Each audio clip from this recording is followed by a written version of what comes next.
Ladies and gentlemen, we've made it. It is opening day kickoff for the NFL season. We have the Dallas Cowboys traveling down to Tampa Bay, take on the old Buccaneers, defending Super Bowl champs. Let's break it down.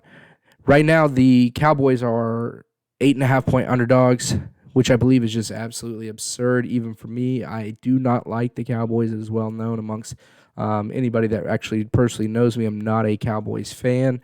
However, I do think 8.5 point underdog right now is a little bit of an insult to them. I don't think they're necessarily going to win, but to say that they're going to lose by 8, I feel is absolutely absurd. Everybody is discounting them for the season that they had last year. Um, let's face it, last year they were awful once they lost Dak Prescott. They were awful, though, before him, but awful on the defensive side, not necessarily the offensive side. People are sitting here thinking that the Tampa Bay offense is just going to outgun the Dallas offense, just blow them away, which is why we've got that 8.5 point favorite.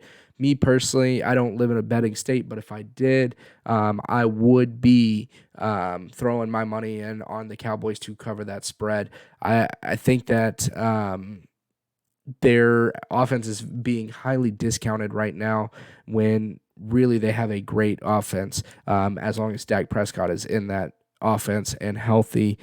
He's been dealing with a strain, so we'll see how he performs, but I think he's going to be just fine. If he's out there, he's going to be rolling.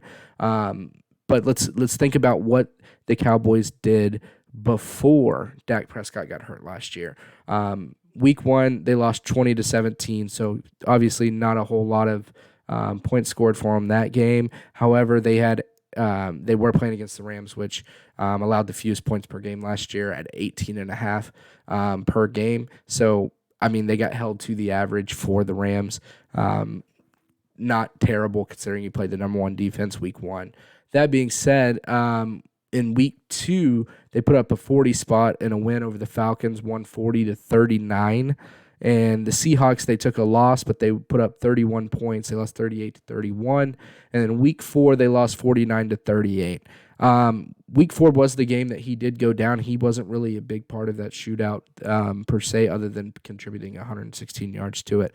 That being said, though, they primarily lost those games because of their defense. Weeks 2, 3, and 4 were all lost because of their defense. Anytime you put up over 30 points and you can't win a game, that is 100% on your defense.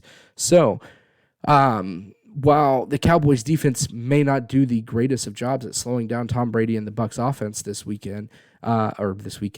tonight on Thursday Night Football, they may not slow them down per se, as they should, but to think that the Cowboys offense can't keep somewhat pace with them as long as Dak is healthy, I believe is just an absurd assumption. And I think this 8.5 point spread is one that people need to cash in on if they can bet on it.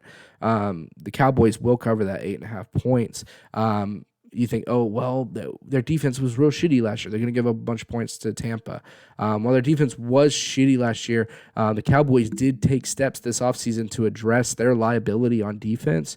And let's also think about it. Shitty quarterback play leads to your defense being on the field a lot. If they're on the field a lot, they're not resting. They're getting worn down every play. That's why they're going to be giving up really, really bad or a lot of points throughout the rest of the season as well.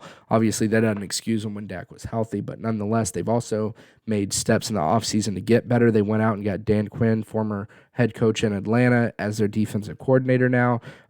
They drafted Micah Parsons, who looks like an absolute freak of nature out there on the field. He's also apparently going to be playing alongside Van Der Esch. As long as Van Der Esch remains healthy, those two playing sideline to sideline with each other, holy shit, dude, I do not envy running backs having to run against those guys. I don't envy quarterbacks having to deal with a pass rush from any of them. I don't envy it at all. Throw on top of that, they took 6 straight draft picks this offseason that were all defensive draft picks, all of those picked within the top 115 picks of the draft. With that being said, I mean, throwing all those resources into their defense, they're bound to see some improvement this year. Even if they don't, though, they were allowing 29.5 points a game. So they did average 33 points per game with Dak. So saying that their defense hasn't quite figured it out yet, maybe because of the rookies or anything like that, that even saying they do around average, you're still looking at, the Cowboys potentially putting up 30 points, 31 points against the Bucks, and then the Bucks are probably looking at a ballpark of 30 to 35 points. Definitely got to hit the over on this one because it's going to be a 51 point over, a 51 and a half point over, I believe. There's definitely going to be more than 50 points. You're probably looking in the close to 60 range. My prediction on this, though, is that the Bucks are going to win. Final score is going to be 35-31. It is going to be a shootout. I don't think the Bucks defense is going to be quite clicking. I think the Bucks are going to be a little slow to ramp up. They've even addressed this is a marathon, not a sprint, with the extra game that's added on to this season. They took a little while to ramp up last year before they really got hot. They got hot where it mattered most, and that's towards the end of the season going into the postseason. And then on top of that, Tom Brady is 4-3 in his past 7 opening day starts. So it's not like he's perfect out there on opening day. The veteran guys generally take some time to kind of get back into the swing of things. They know that this is not necessarily something where you have to necessarily go undefeated every week, and they realize that. So week 1, they're going to be getting it, but expect some kinks. I think this is going to be a lot closer game than people are realizing. Again, Bucks winning 35-31. You heard it here first. Make sure you guys like, subscribe to the show. We'll see y'all on Sunday. Peace.